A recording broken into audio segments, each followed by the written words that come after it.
Hello, everybody. It's Daryl Powell from Castleford Tigers Rugby League Club. I was asked to talk about a specific element of rugby league of my choice. So I decided to talk about attacking from kick returns. I'll take us through what I think is a really important part of rugby league. And the way I'm going to do this is I'll take you through philosophy and what a playing model is, which I think is really important when you're actually deciding the way that you want to play the game. So I'm going to take you through some of my ideas on attacking from kick returns, and some of that is based on my philosophy and some of the coaching philosophy that we have at the club. First and foremost, which is really important, and then to talk about transition, which is obviously a key part of rugby league, a key part of any team sport. And why that's so important, and then to talk about shape and why that's really important, and obviously the how your transition creates shape, which is key really to kick returns and how you want to attack from these sets.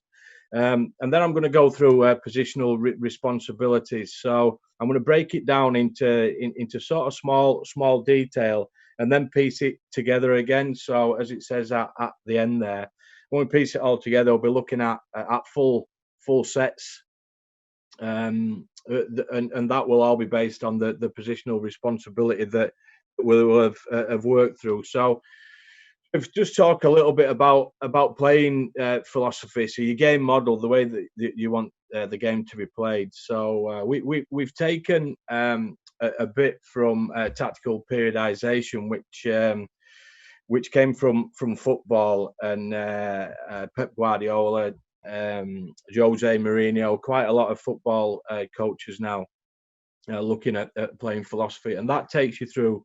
Well, there's 4 elements: so the way that you attack, the way that you defend, and then the transition to attacking from defence, and then the other way around. So being able to work quickly and switching from one element of the game to another.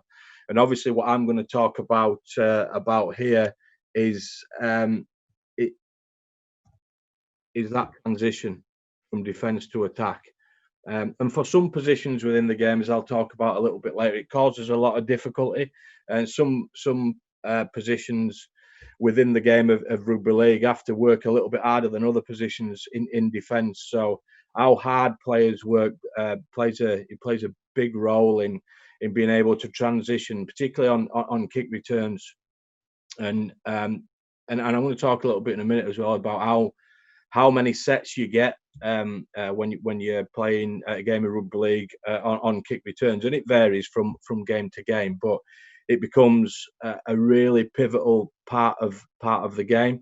And I want to try and take you through all of that, and hopefully come to the end, and then later on, when this is aired, we can get some questions in and start some discussion points.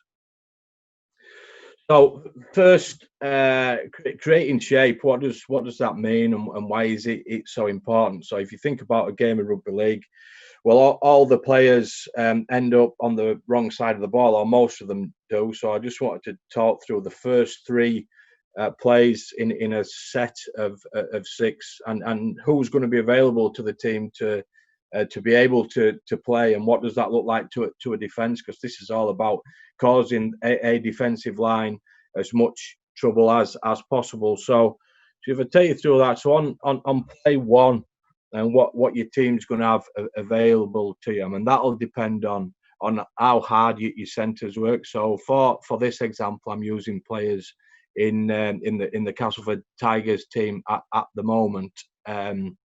In our last game against St Helens, which there's quite a few clips from that game. So obviously your back 3, you've got your full back there, and you've got both your wingers.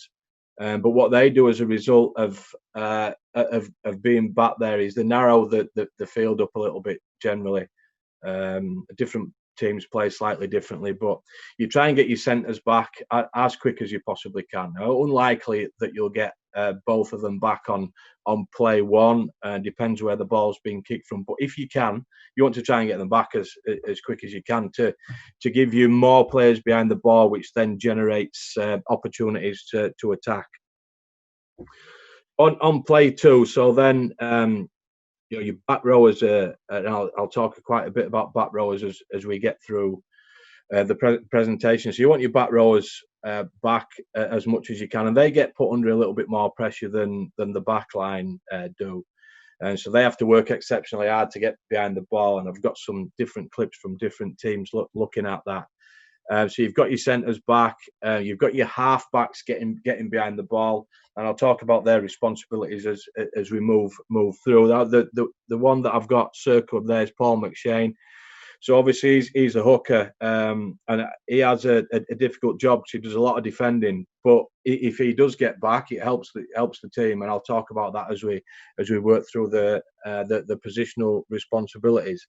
And then by play three, well, you want everybody back. And the middle unit players are doing a hell of a lot of work. So for them to get back there, for the hooker to get back there and play before, it depends on where the ball's been kicked from. But it takes a lot of hard work. So one of the key principles for a rugby league team is your team just working so hard to get yourself into position. Just moving on from that is why is it so important that you work so hard on kick returns? Well, these are our games so far, Castleford Tigers games so far this season, and you can see the percentage on the right hand side in our first game against Toronto. That's quite low, but then you look at some of the really tough games that you're playing in, and the percentage is up around 30%. And look at the Warrington game there; it's up nearly to 40%. So you're getting a significant amount of possession from kick returns. So I think it's a really important part of the game. And I'll talk as we roll through it. Is what you're trying to get from kick returns? Are you just trying to get yourself up the field and get into better field position? Are you looking to create opportunities to attack the defensive line? Again, taking you back to your principles in terms of your philosophy of the way that you play the game, then all of that will decide what it looks like. But I thought I'd give another snapshot. So this was our first half against St Helens, and if you look at that, we had twice as many kick returns as any other set, and we were pretty effective in this game. But it's a fundamental part of the game. And how players fit into that is absolutely crucial. So I wanted to take you through the playing positions themselves and take a look at what their individual responsibilities are and some of the things that they might do to make your team really effective in the way that they attack from these sets. So here we have fullback and both wings, so they're charged with the responsibilities that I've put them in. There'll be other ones, so I'm just giving the very basic ones. But first and foremost, their positioning is crucial. Obviously, you'd want them to catch the ball on the full where possible.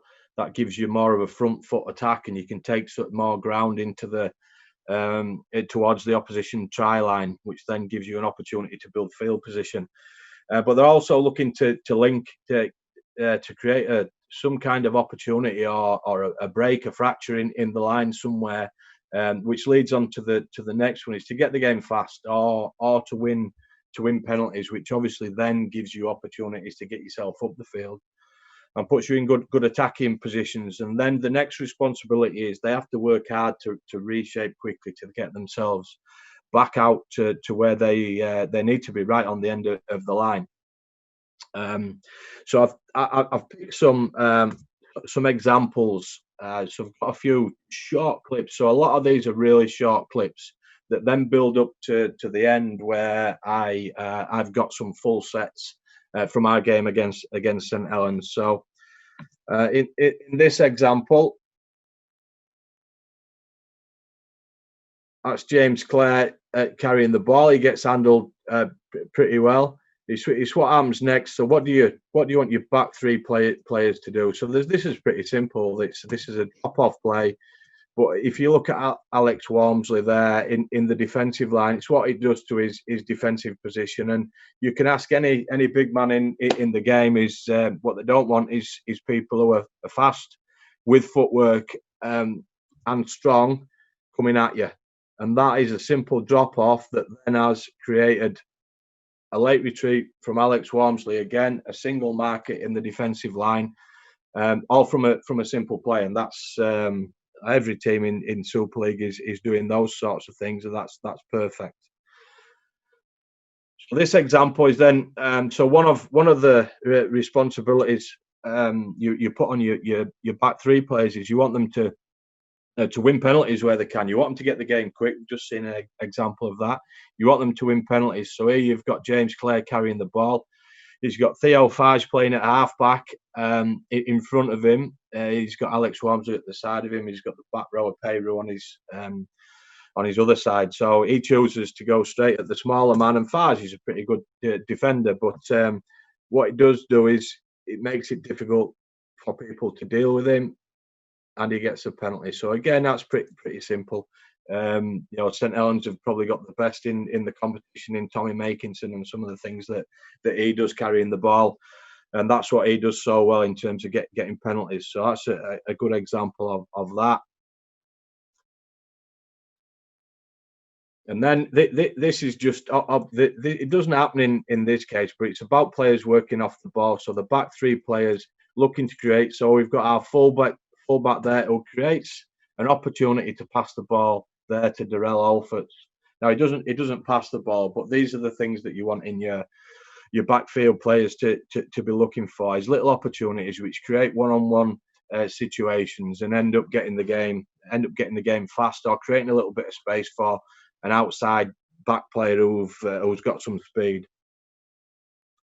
So this next example, different game against Wakefield, and again the player who supports doesn't get the ball here, but that's not that important. We talk about creating opportunities to pass the ball.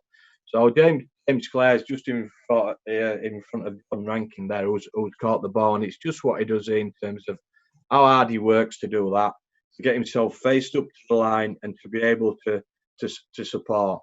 So that's a great couple of pieces of play from back three players, and it's just putting themselves in good positions, and nothing massive comes from that.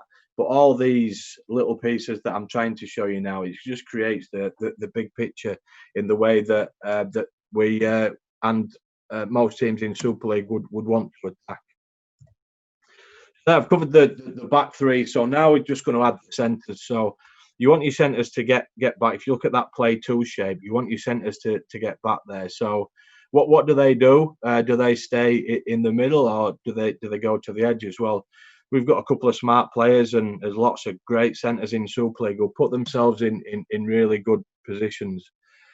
So what they're looking for opportunities on plays 1 or 2. So that might be to carry the ball, or it may be to find some space on the edges where they can use the speed or the strength to attack either space or defenders that they may want to run into.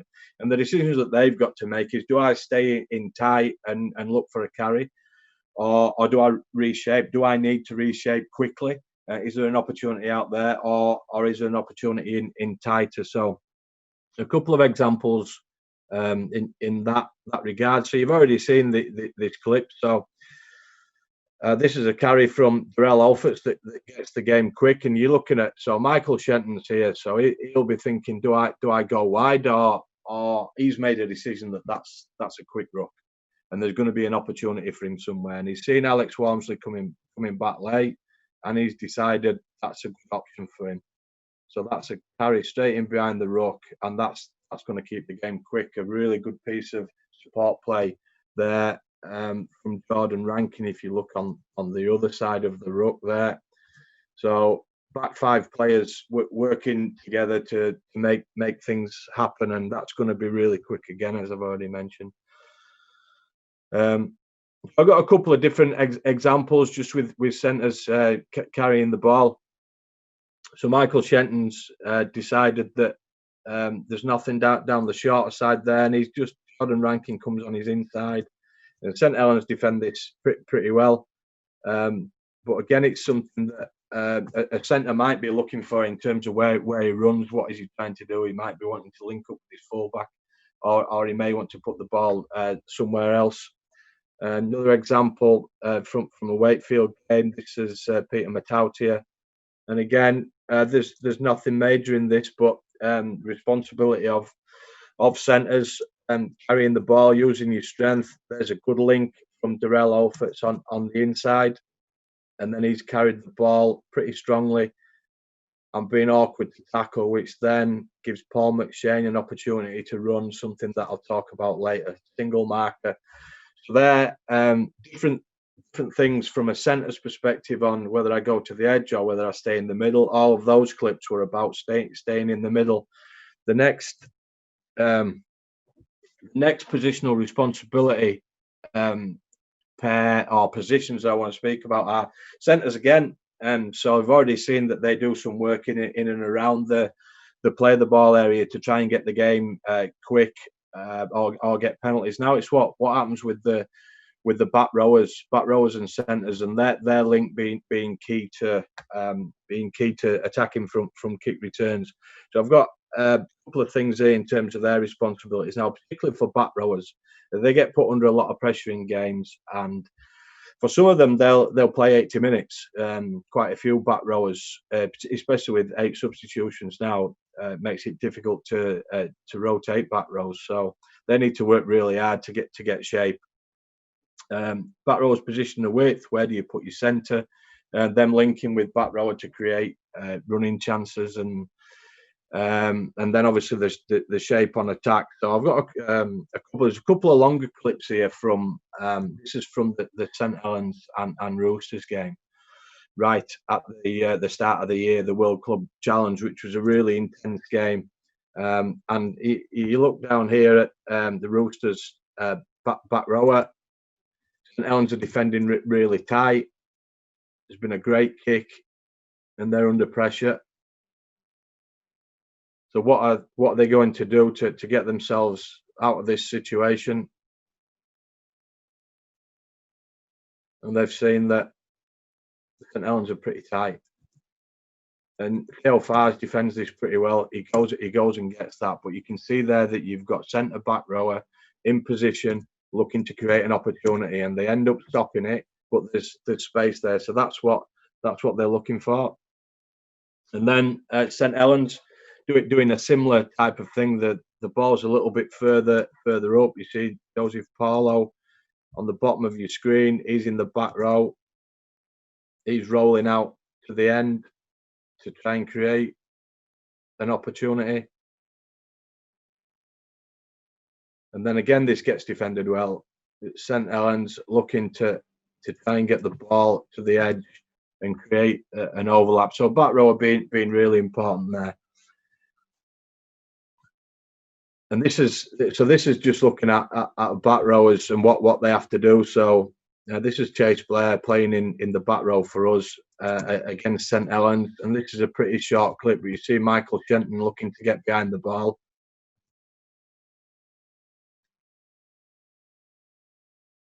He rolls out to the edge.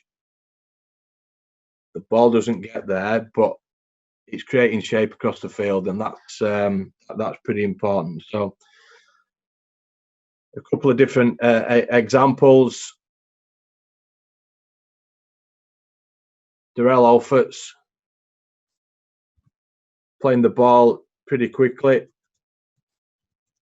There's Mike McMeeker. Now we've lost our shape a little bit here. Pete Matauti just having a bit of a breather, and he ends up getting the ball. But if you look at the space that is there as a result of the shape that's been created on both sides of the field, again it's creating speed in the game and getting the game quick. And different examples. So this is slightly different. So the ball's been moved on this instance we've got Michael Shenton and Chase Blair. Ball's carried by James Clare, which then opens up a one-on-one situation, which most centres will think is a great opportunity to run the ball. It's with Chase Blair being there, it's just what it does to Tommy Makinson. With him being able to hold his shape, then that would have been Tommy Makinson would have stepped in there if Chase isn't there. So gets a one-on-one situation, and again it's meters. We ended up being able to kick in a positive position from these types of sets. And then this is in the second half, slightly different. You've got James Clare coming in on a carry, just out of screen. So Michael Shenton, great piece of skill.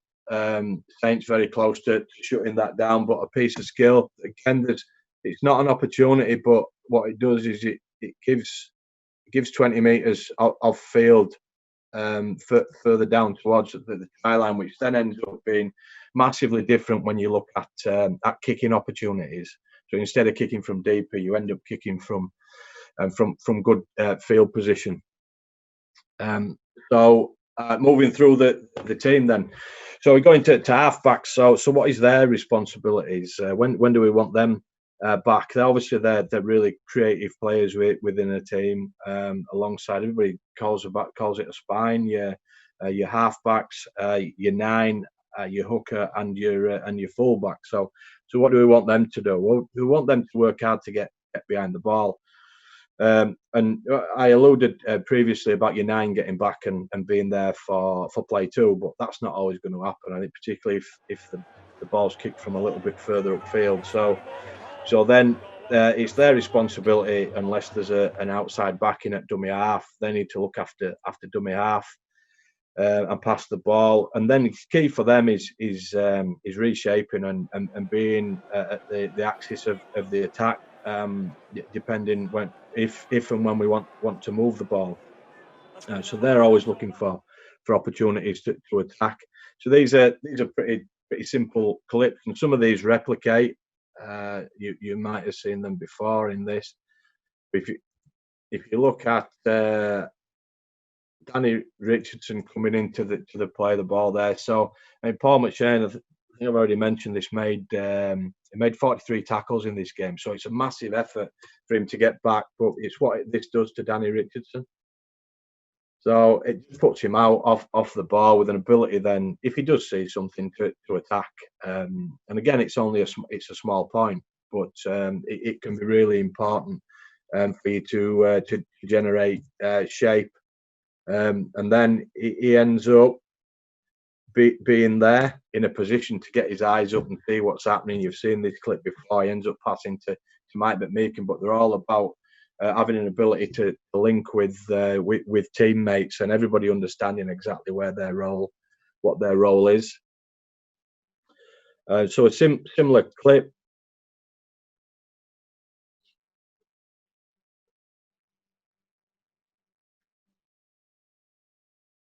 This time, Paul McShane doesn't get back, so he looks after the dummy half responsibility. Then what you want him to do is to stay in the game. Probably didn't want to go in there. Paul McShane's in there. So you want him to potentially be in on support on that. So you want your halves to stay in the game. You want everybody to stay in the game as much as you can. That's a big part of the transition to attacking. So Jake Truman just misses that a little bit. And then there's a couple of bits here from Jake Truman. So Paul McShane again gets back, releases Jake Truman. Doesn't do too much there, but it allows him to get his eyes up at the defensive line. And this is simple. Just give the ball to Michael Shenton. That ends up creating a one-on-one. Again, there's nothing major in that, but it's creating one-on-ones which generate speed in the game. It's something that every team in Super League, every team in Rugby League, you're looking for one-on-one situations, which generate speed in the attack. And then last one, a little bit of a longer clip. So you've already seen this. I've just let it run a little bit. So just about half back staying in the game. So we end up with a line break there from Michael Shenton, and then Truman just stays in the game. People moving for him, and we end up scoring points. But it's the shape that's created across both sides of the field that ends up creating that opportunity to score. And a great finish from Daryl. Okay, so what does the hooker do? He does a massive amount, huge player in a rugby league team. So I've already alluded to it. His responsibility. He has to work so hard to get behind the ball because he does so much work.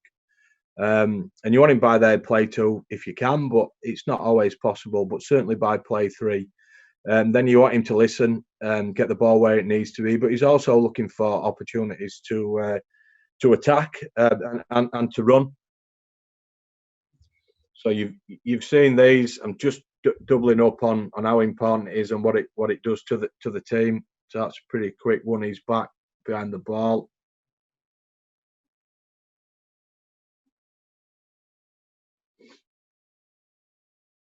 And again, you've seen this, just how important it is releasing the halfback there.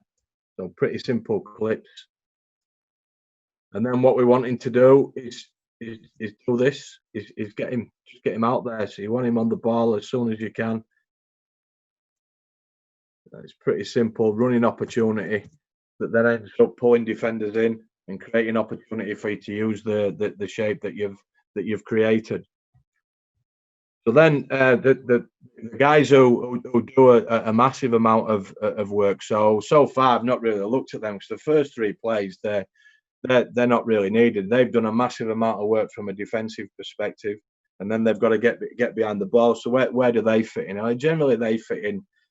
You're either setting up to kick, or you've been able to generate enough field position that you want to open the game up a little bit. Well, again, it's just working hard. They've got to be so fit to get behind the ball, and then is to shape up. So sometimes the game gets you, and it's very difficult for you to open your shape up to be able to play. So you're just lacking that much energy. But where you can, we want our players to open up and give us genuine shape across all of the field. And you want them to be ready by play 3 generally. And then they're either looking to go forward or they're looking to link with other players to attack. So this is pretty simple. So we're up to later in the count. We're up around halfway.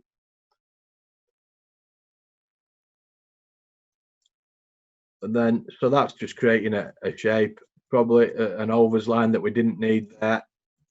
But they've created an attacking opportunity. So they come back and they fit into the middle channel, ready to go if we do want to play.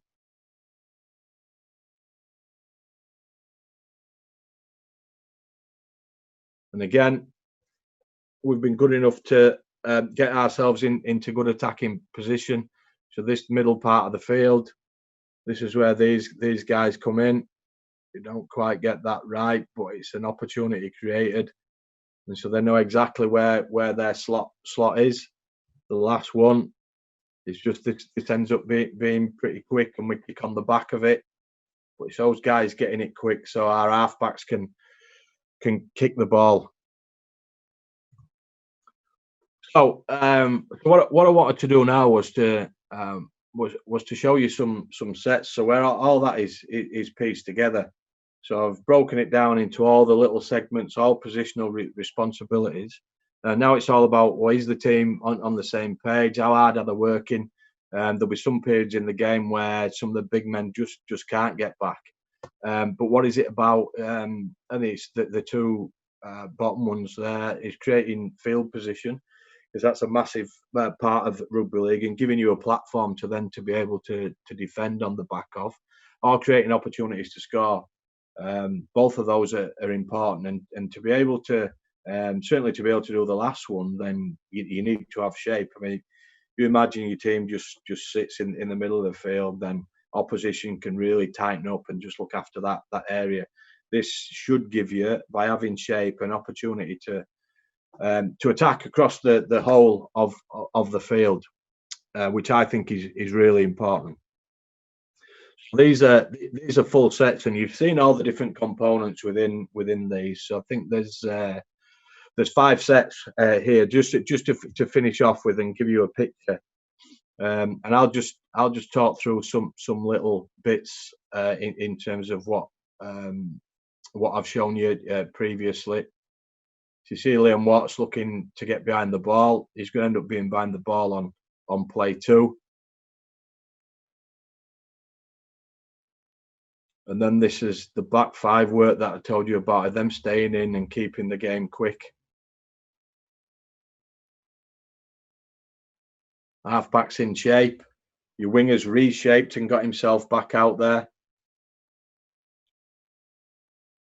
And if that stays in, it's probably a perfect set. You've probably got exactly what you want. So you've got yourself into good field position. If that stays in, it's a repeat set. So in terms of field position, that then gives us an attacking opportunity, and all that's on the back of the players looking after their responsibility and getting the game quick and keeping it quick. And then it's a good decision to kick from Danny Richardson. He just gets a little bit too much on it. So again, obviously all from kick returns.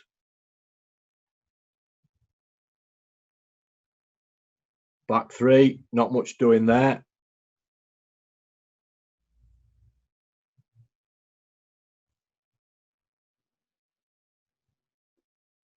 These guys trying to get it quick. This is where shape. It's a one-on-one situation, which then gets a quick ruck. We would probably want a middleman to be pushing on that play if we could, to maintain speed. And there you've got, this is your middlemen are in the game now, just getting the game moving forward, and we're ready to kick. And again, this is about field position. Where do you want to finish? Do we get a pretty good kick chase and close to try line? So again, is in terms of field position, it's getting where you want to be.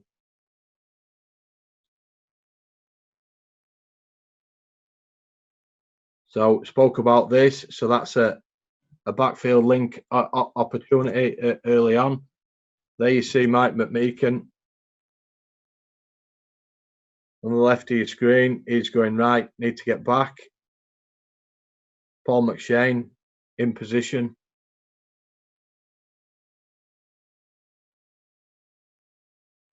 Daryl carries the ball pretty well.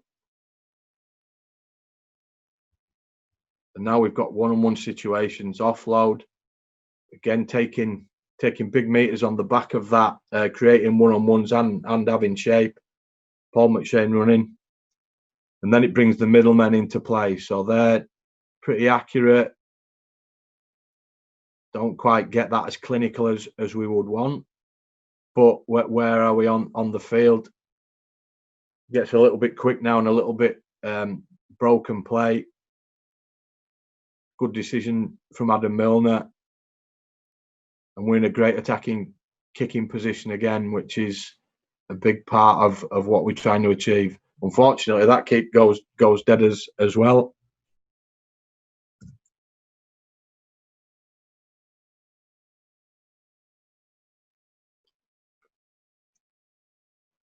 So we start with the ball 20 metres out. A little bit of a fumble there. What kind of shape have we got? Short side, we're okay. One-on-one.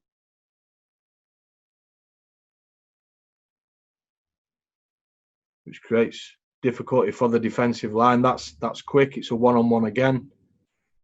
And then you've seen this clip. It gives the halfback the platform, Jake Truman, to go and attack. Again, good shape, great skill, good effort from St Helens, but it's a great finish from Daryl. And then this is the last one. This it actually ended up creating the field position for us, where Jake Truman put a good kick in, and we got the ball back and we scored to finish the game, to take it a little bit too far away from St Helens. So good strong carries, good shape, great awareness and vision from centre and winger. I think that's a good decision. Take the ground.